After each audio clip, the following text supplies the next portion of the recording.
आज का हमारा प्रकरण है दृष्टांत अलंकार। तो आज दृष्टांत अलंकार के बारे में जानते हैं।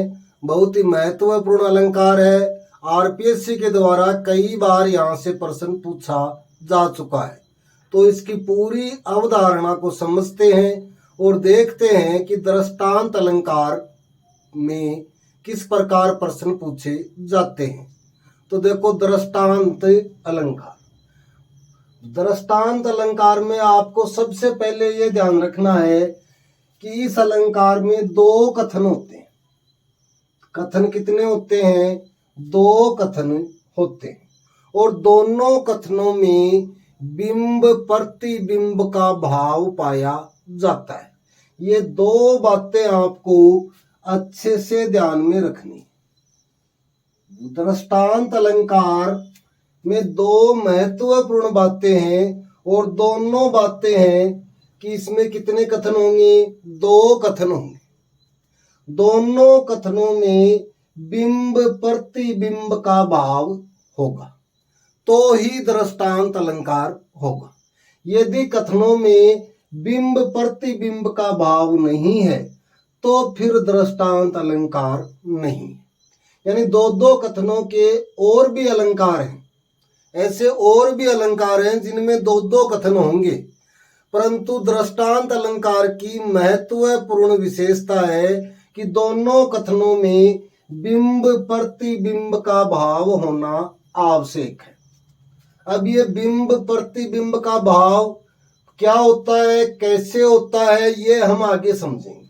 लेकिन इससे पहले ये देखो इसकी परिभाषा कि जहां एक कथन कहकर, यानी कथन कितने होते हैं? दो, और एक कथन कहकर उससे मिलता जुलता दूसरा कथन उदाहरण के रूप में प्रस्तुत किया जाए। उदाहरण के रूप में प्रस्तुत किया जाए तथा दोनों कथनों में बिंब प्रतिबिंब का भाव हो, वहां दृष्टांत अलंकार होता है। ये बात आपको अच्छे से ध्यान रखनी कि दृष्टांत अलंकार में दो कथन होते हैं, दोनों में बिंब प्रतिबिंब का भाव होता है।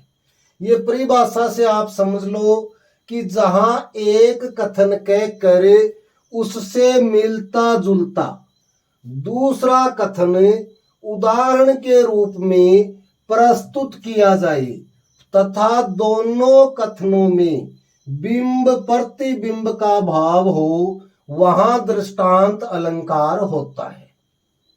ये आपको अच्छे से ध्यान में रखना। आपको ये ध्यान रखना है जहां भी दृष्टांत का नाम हो तो ये बिंब प्रतिबिंब, बिंब प्रतिबिंब की अवधारणा आपके दिमाग में आ जानी चाहिए। अब देखो, हम इस दृष्टांत अलंकार को पूरा पढ़ेंगे, इसकी अवधारणा को समझेंगे। आजकल परीक्षाओं में अवधारणात्मक प्रश्न ज्यादा पूछे जाते हैं, तो जब हम इनका अवधारणा पूरी समझ लेंगे तो हमारा प्रश्न गलत वो नहीं होगा। तो 4-5 बिंदुओं से समझते हैं। केवल दृष्टांत में हमें दृष्टांत अलंकार की अवधारणा पूरी पता होना चाहिए। उदाहरण बहुत आसान है, इसके उदाहरण लेंगे तो उसमें देख लेंगे। तो ये देखो एक बिंदु, इस बिंदु से और समझो कि इस अलंकार में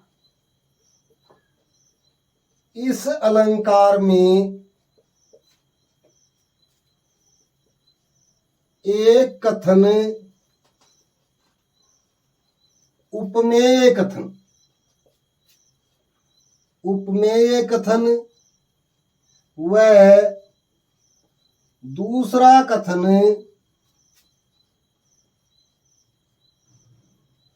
उपमान कथन होता है। उपमान कथन होता है। तथा दोनों कथनों में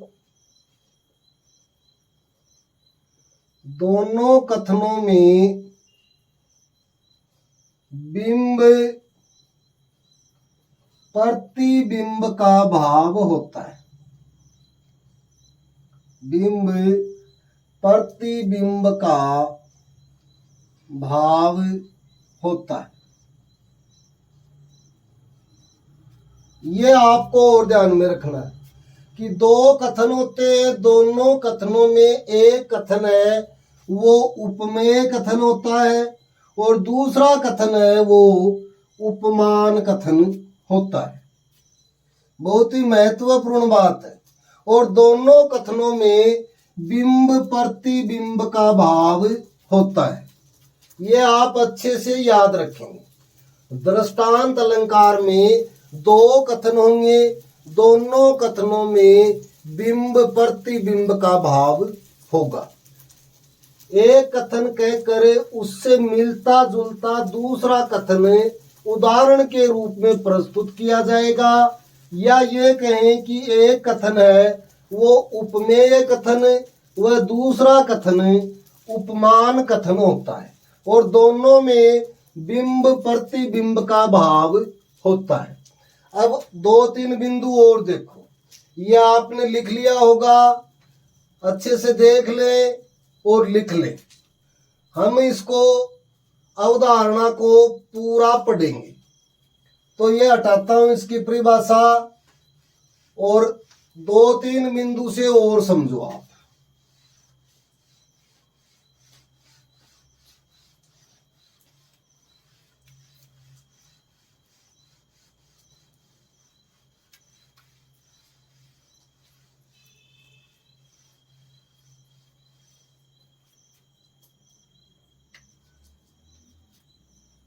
दृष्टांत अलंकार में ये लिख लो आप, दृष्टांत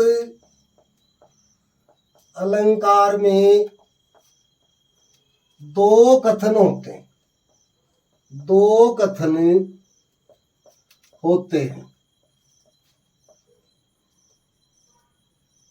वह दोनों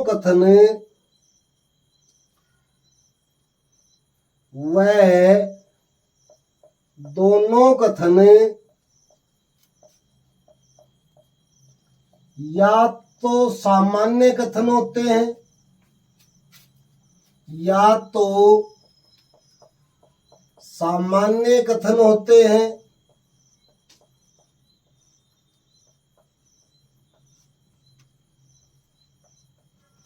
या दोनों कथन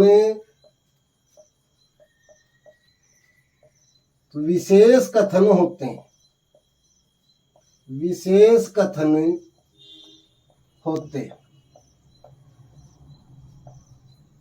ये बिंदु आपको अच्छे से ध्यान में रखना है कि दृष्टांत अलंकार में दो कथन होते हैं, वह दोनों कथन या तो सामान्य कथन होंगे या फिर दोनों कथन विशेष कथन होंगे।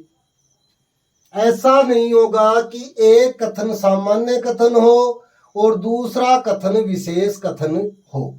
तो ये आप यहाँ अच्छे से लिख लो, विशेष या नोट लगा के टिप्पणी लगा लो और इसमें लिखो कि दृष्टांत अलंकार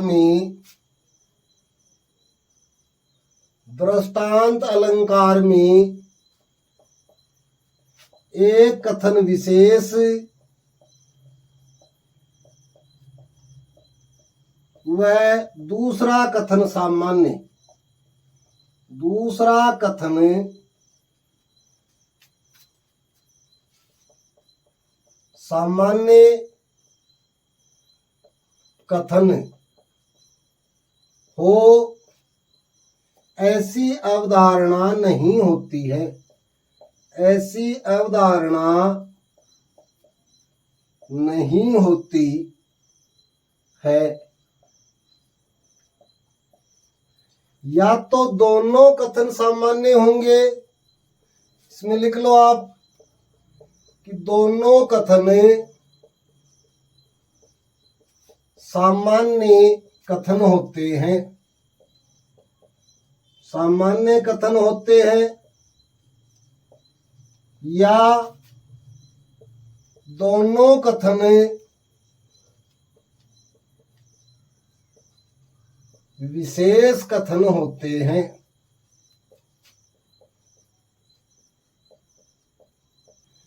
दृष्टांत अलंकार में दो कथन होते हैं, दोनों ही कथन या तो सामान्य कथन होते हैं या फिर दोनों ही कथन विशेष कथन होते हैं। एक कथन विशेष हो और दूसरा हो, ऐसा दृष्टांत अलंकार में नहीं होता है। यह आपको अच्छे से ध्यान में रखना है कि दृष्टांत अलंकार में क्या नहीं होता है।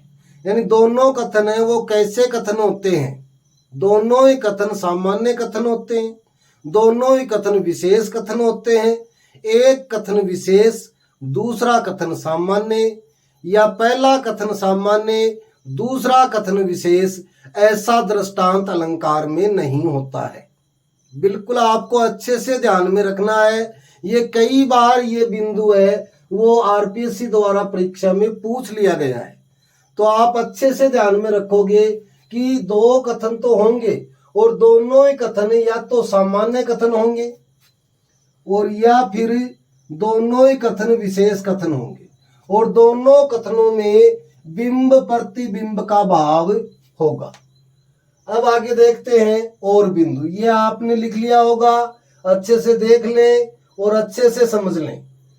फिर देखते हैं दो तीन बिंदु और हैं, इनको हटाता हूं। आपको दृष्टांत अलंकार अच्छे से समझना है, यहां रटना नहीं है, आपको समझना है। बहुत ही महत्वपूर्ण अलंकार है परीक्षा की दृष्टि से, क्योंकि कई बार आरपीएससी ने यहां से प्रश्न पूछा है। तो अगला बिंदु देखो, दृष्टांत अलंकार में ये लिख लो, दृष्टांत अलंकार में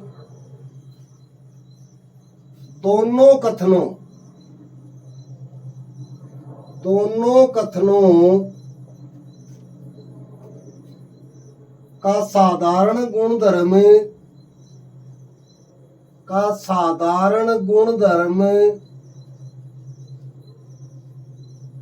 एक नहीं होता,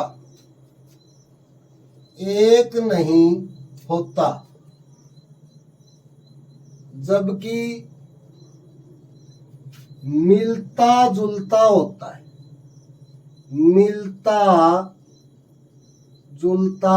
है, यह आपको ध्यान रखना है। और इसे ही, इस अवधारणा को ही बिंब प्रतिबिंब की अवधारणा कहा जाता है। बार बार हम जिस बिंब प्रतिबिंब की बात कर रहे हैं वो यही विशेषता होती है कि दोनों कथनों का साधारण गुणधर्म एक नहीं होता, बल्कि अलग अलग होता है, और अलग अलग होते हुए भी कैसे होता है, मिलता जुलता होता है।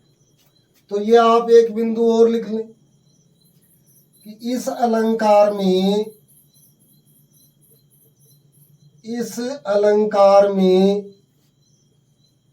दोनों कथनों का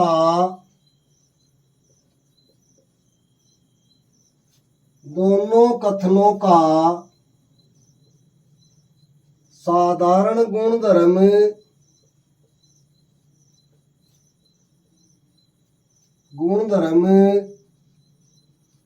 भिन्न भिन्न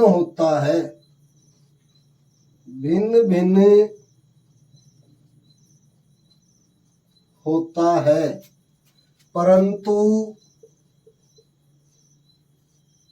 उसमें बिंब प्रतिबिंब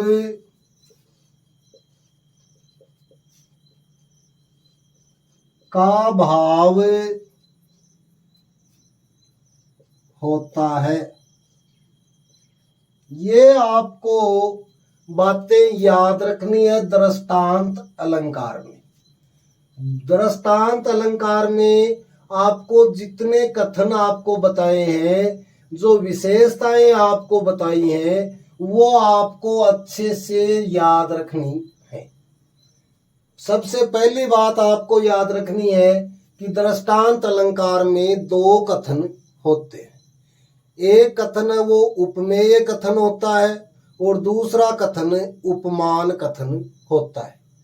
दोनों कथनों में बिंब प्रतिबिंब का भाव पाया जाता है, या फिर ये कहें कि दोनों ही कथन हैं वो या तो सामान्य कथन होते हैं या दोनों ही कथन विशेष कथन होते हैं। एक बात आपको और अच्छे से यहाँ ध्यान में रखनी है, और वो ये देखो, इसको हटाता हूं, ये और लिखो, बहुत ही महत्वपूर्ण है, जो दृष्टांत अलंकार को अन्य अलंकारों से अलग रखती है। और वो ये आप ध्यान रखोगे, और ये विशेष महत्वपूर्ण लगा के लिख लो, क्योंकि परीक्षा में प्रश्न सही करवाने का महत्वपूर्ण बिंदु है। और लिखो, दृष्टांत अलंकार में, दृष्टांत अलंकार में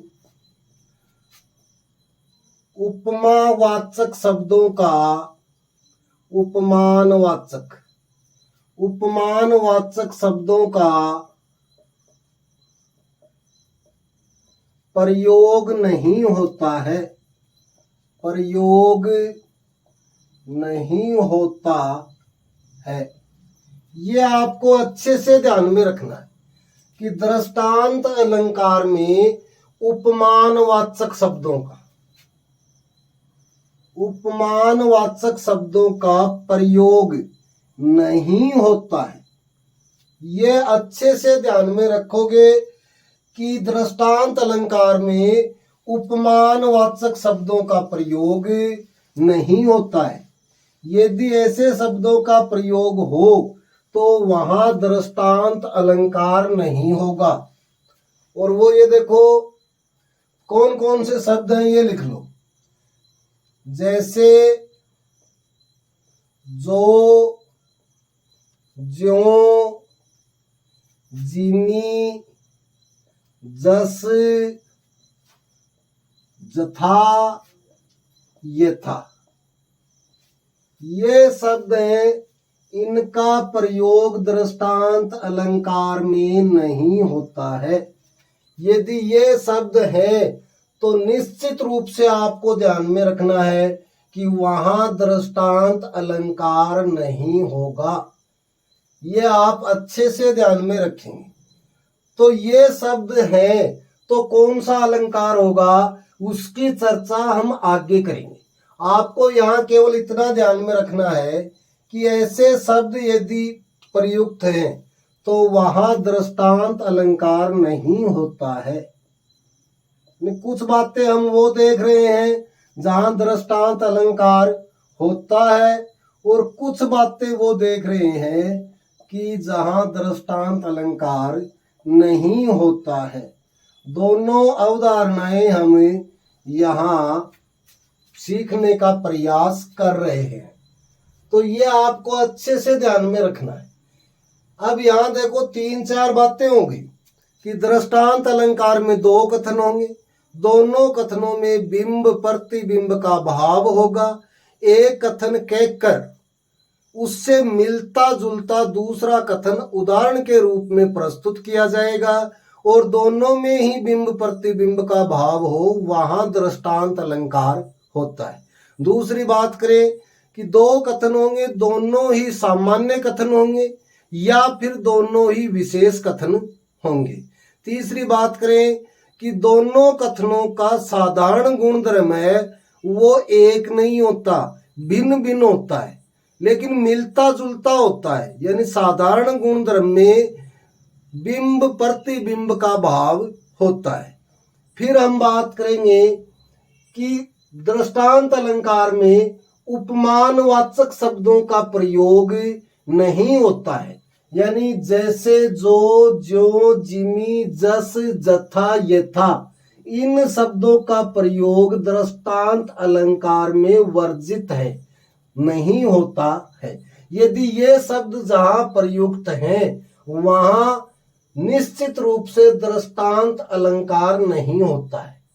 अब देखते हैं उदाहरण के माध्यम से कि किस प्रकार दो कथन होंगे और किस प्रकार से इन शब्दों का प्रयोग नहीं होना चाहिए और किस प्रकार से दोनों कथनों में बिंब प्रतिबिंब का भाव होना चाहिए।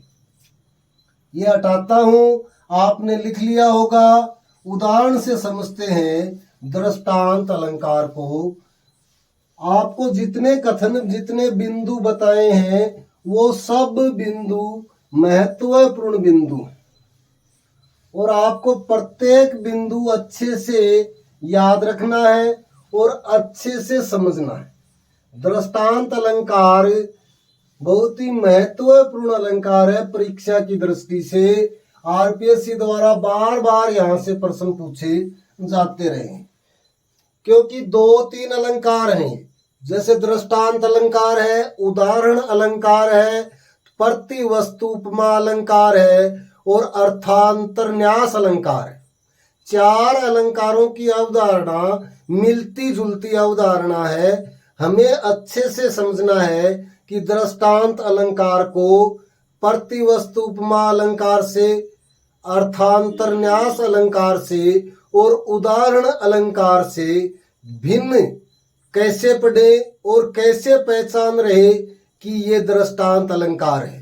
तो पहचान के सारे बिंदु आपको बता दिए कि दो कथन होंगे, दोनों कथन या तो सामान्य कथन होंगे या दोनों कथन विशेष कथन होंगे। दोनों कथनों में बिंब प्रतिबिंब का भाव होना आवश्यक है। यदि दोनों कथनों में बिंब प्रतिबिंब का भाव नहीं है तो निश्चित रूप से दृष्टांत अलंकार नहीं है। ये आप अच्छे से ध्यान में रखेंगे। अब देखो दृष्टांत अलंकार का उदाहरण देखो, बहुत ही महत्वपूर्ण उदाहरण है और ये उदाहरण अभी आरपीएससी ने हाल ही में फर्स्ट ग्रेड भर्ती परीक्षा में पूछा है। तो अब ये देखते हैं कि सठ सुधरे ही सत संगति पाई। सठ यानी मूर्ख, सुधरे ही यानी सुधर जाते हैं, सत संगति पाकर। ये कथन हो गया कि सज्जनों की संगति पाकर मूर्ख व्यक्ति भी सुधर जाते हैं।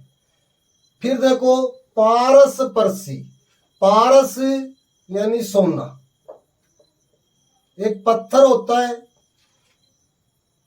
पारस है वो एक धातु या पत्थर का नाम है। परसी यानी स्पर्श करने से, कु धातु यानी कि लोहा,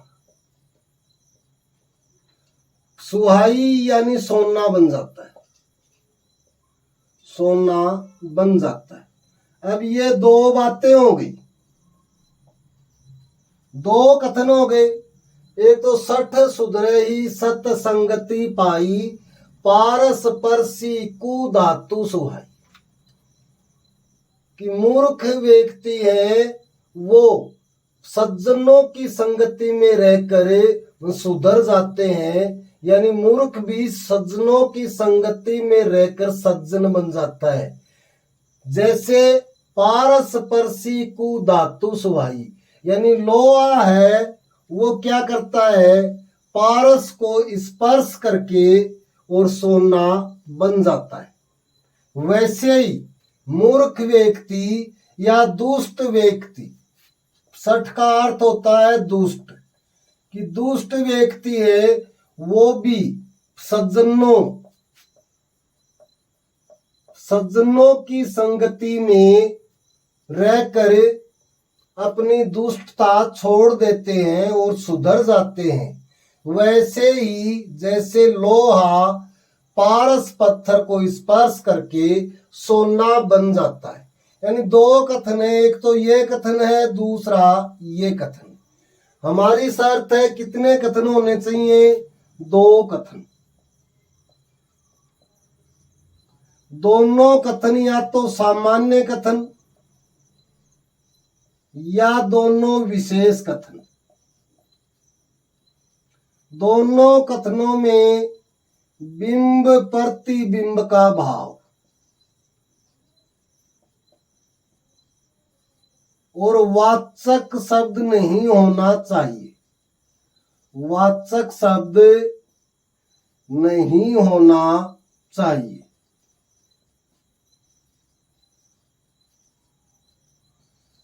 ये बिंदु हमें याद रखने, और ये चारों बिंदु यहाँ लागू हो रहे हैं।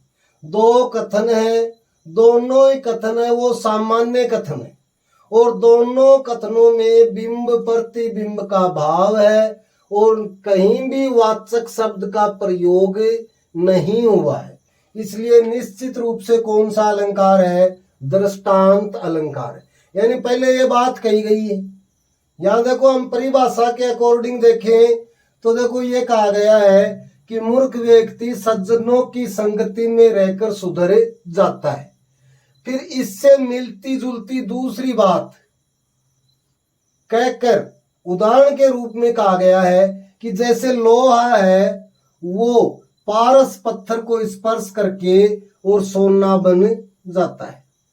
यह आपको अच्छे से ध्यान में रखना है। और उदाहरण देखते हैं, बहुत सरल उदाहरण देखो, इसको हटा देता हूं, आपने लिख लिया होगा। और देखो उदाहरण, बहुत ही आसान अलंकार है लेकिन है बहुत महत्वपूर्ण। केवल आपको ये चार बिंदु याद रखने। दो कथन, दोनों ही कथन या तो सामान्य कथन या दोनों ही विशेष कथन। दोनों कथनों में बिंब प्रतिबिंब का भाव और वाचक शब्द नहीं होना चाहिए। ये आप अच्छे से याद रखेंगे। यदि ये चार बिंदु आपको पता है तो दृष्टांत अलंकार का प्रश्न कभी भी गलत नहीं होगा, चाहे अवधारणामूलक प्रश्न हो या उदाहरण देकर पूछा गया हो। एक और देखो, बहुत ही प्रसिद्ध और जो सरल उदाहरण, करत करत अभ्यास के, आप सब जानते हैं, करत करत अभ्यास के जड़मति होत सुजान। जड़मति होत सुजान, करत करत अभ्यास के जड़मति होत सुजान, रसरी आवत जात से। रसरी आवत जात से सिल पर परत निशान। सिल पर परत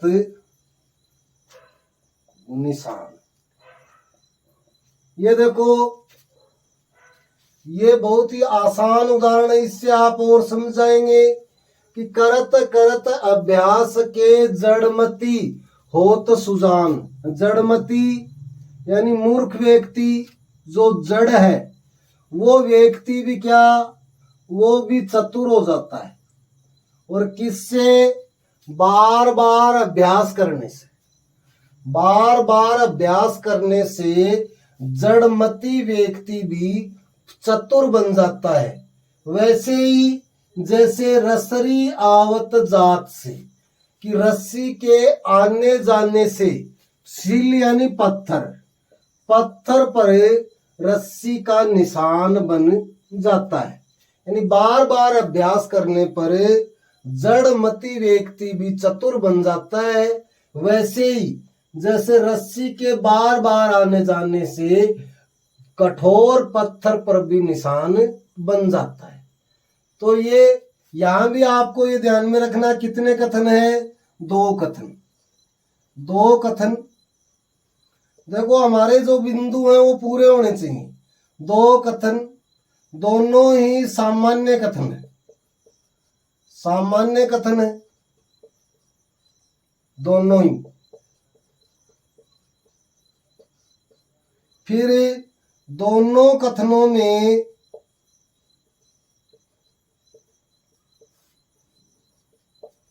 बिंब प्रतिबिंब का भाव है। बिंब प्रतिबिंब का भाव।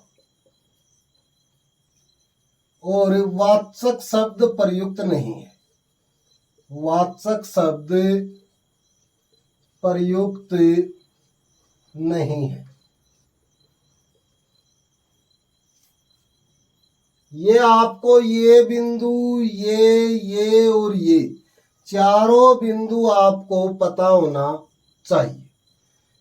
और देखते हैं अगला उदाहरण। देखो, कुछ उदाहरण महत्वपूर्ण हैं जो आरपीएससी द्वारा कई बार परीक्षाओं में पूछे गए हैं, तो वो उदाहरण और देख लो। बहुत ही महत्वपूर्ण और आसान अलंकार हम पढ़ रहे हैं, दृष्टांत अलंकार। अच्छे से आपको ध्यान में रखना है। ये देखो, बहुत प्रसिद्ध उदाहरण है, आरपीएससी का पसंदीदा उदाहरण है। शिव औरंगे ही जीती सके और न राजा राव।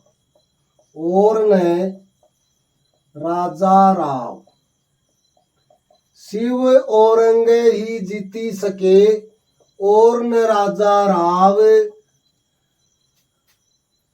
हत्थी मत्थे सिंह बिनु। आन न घाले घाव।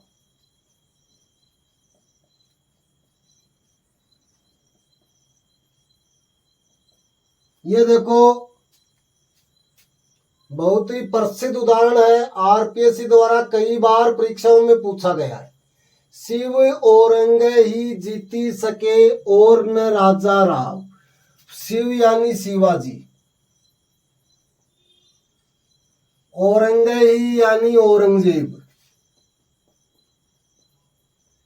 कि शिवाजी ही हैं जो औरंगजेब को जीत सकते हैं। यहां छत्रपति शिवाजी की बात हो रही है कि शिवाजी हैं जो औरंगजेब को जीत सकते हैं, और न राजा राव। शिवाजी के अतिरिक्त और अन्य कोई भी ऐसा राजा नहीं है जो औरंगजेब को जीत सकता है। वैसे ही जैसे हत्थी यानी हाथी, मत्थे यानी मस्तक, हाथी के मस्तक पर सिंह यानी शेर, शेर है वो ही आक्रमण कर सकता है। गाले घाव यानी आक्रमण करना।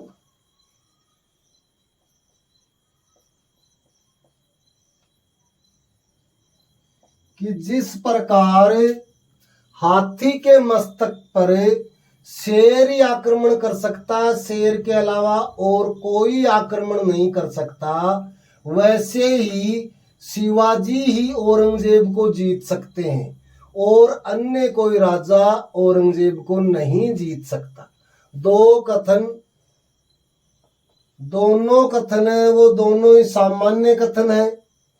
दोनों कथनों में बिंब प्रतिबिंब का भाव है और वाचक शब्द का प्रयोग नहीं हुआ है। एक और प्रसिद्ध उदाहरण देखो, बहुत ही प्रसिद्ध उदाहरण है।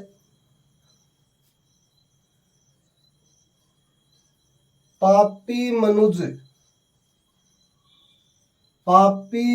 भी देखो, पापी मनुज भी आज, पापी मनुज भी आज मुंह से राम नाम निकालते, राम नाम ने। देखो, भयंकर भेड़िए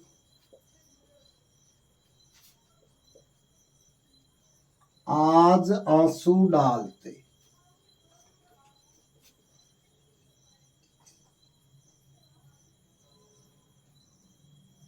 ये देखो,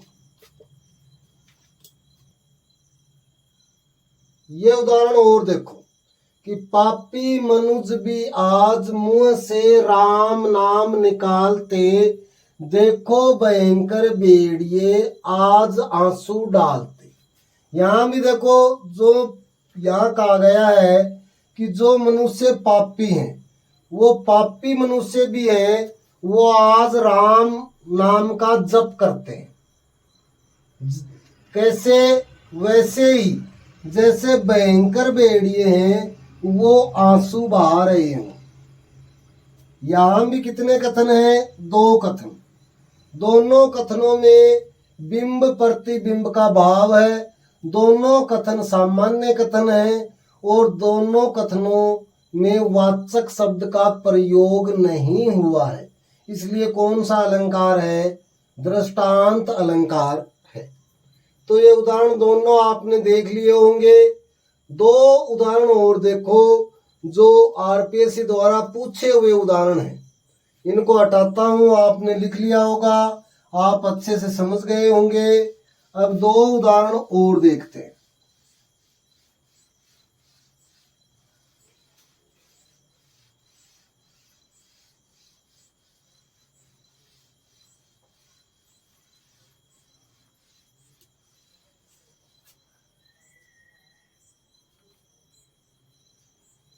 बहुत ही प्रसिद्ध उदाहरण है पग्गी प्रेम नंदलाल के। पग्गी प्रेम नंदलाल के हमें न भावत जोग, हमें न भावत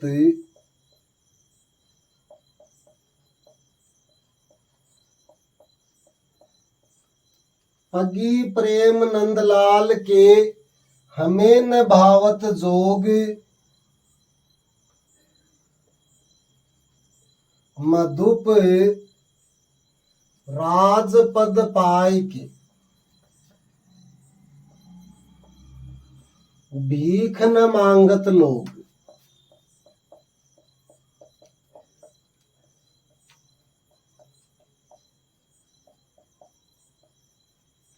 ये और उदाहरण देखो आप।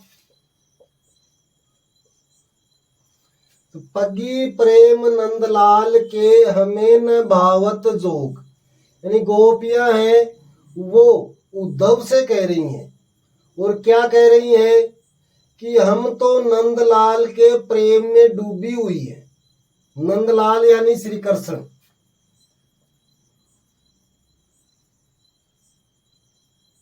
गोपियां उद्धव से कह रही हैं कि हम तो श्री कृष्ण के प्रेम में डूबी हुई हैं, हमें न भावत जोग। जोग यानी योग, कि ये जो योग संदेश है ये हमें अच्छा नहीं लगता है, अच्छा नहीं लगता है। वैसे ही जैसे तो मधुप यानी उद्धव राजपद पाए के, कि राजा का पद प्राप्त करके, राजा का पद प्राप्त करके भीख न मांगत लोग, कि लोग हैं वो राजा का पद प्राप्त करने के बाद भीख नहीं मांगते। वैसे ही हम भी श्री कृष्ण के प्रेम में डूबी हुई हैं और हमें योग संदेश अच्छा नहीं लगता है। बहुत ही प्रसिद्ध उदाहरण है, आरपीएससी द्वारा कई बार पूछा गया है। फिर एक उदाहरण और देखो, ये भी कई बार आरपीएससी ने पूछा है और ये देखो, रहीमन नैन डरी, रहीमन असुआ नैन डरी, रहीमन असवा नैन डरी, जिये दुख प्रकट करे, जिये दुख प्रकट करे। रहीमन असवा नैन डरी, जिये दुख प्रकट करे, जाही निकारो गेहते, जाही निकारो गेहते कस न भेद कही दे, कस न भेद कही दे। बहुत ही प्रसिद्ध उदाहरण है दृष्टांत का। रहीमन अंसुआ नयन डरी, जिये दुख प्रकट करेई, जाही निकारो गेहते कस न भेद कही दे। रहीम जी कहते हैं अंसुआ यानी आंसू,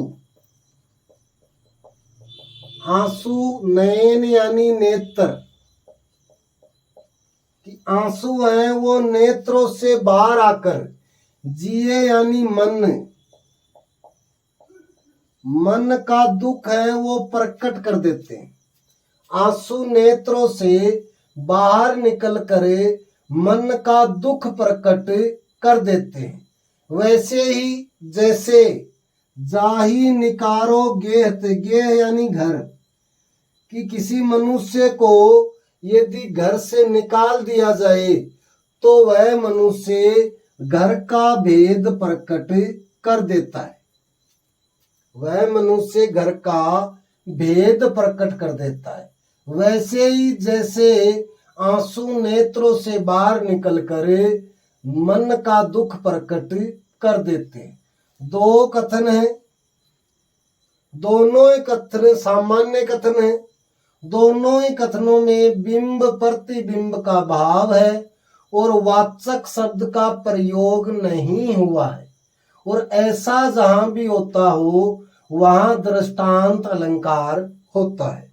आप दृष्टांत अलंकार अच्छे से समझ गए होंगे। महत्वपूर्ण उदाहरण हमने ले लिए हैं, और भी उदाहरण आप देखेंगे। दृष्टांत अलंकार की अवधारणा को आप अच्छे से समझेंगे। चार बिंदु आपको पता होना चाहिए। दृष्टांत का नाम सामने आते ही आपको ये चार बिंदु अच्छे से ध्यान में रहने चाहिए कि दो कथन होंगे, दोनों कथन सामान्य कथन होंगे या फिर दोनों ही विशेष कथन होंगे। एक कथन सामान्य और दूसरा कथन विशेष, ऐसा दृष्टांत में नहीं होगा। दूसरा, दोनों ही कथनों का साधारण गुण धर्म एक नहीं होता, भिन्न भिन्न होता है, परंतु मिलता जुलता होता है। यानी दोनों कथनों में बिंब प्रतिबिंब का भाव पाया जाता है। और जहां दो कथनों में बिंब प्रतिबिंब का भाव हो वहां दृष्टांत अलंकार होता है। याद रहे, दृष्टांत अलंकार में वाचक शब्दों का प्रयोग कभी नहीं होता है। आप अच्छे से समझ गए होंगे। वीडियो आपको कैसा लगा आप कमेंट बॉक्स में लिखें। फिर मिलते हैं अगली क्लास में अगले अलंकार के साथ। थैंक यू, धन्यवाद।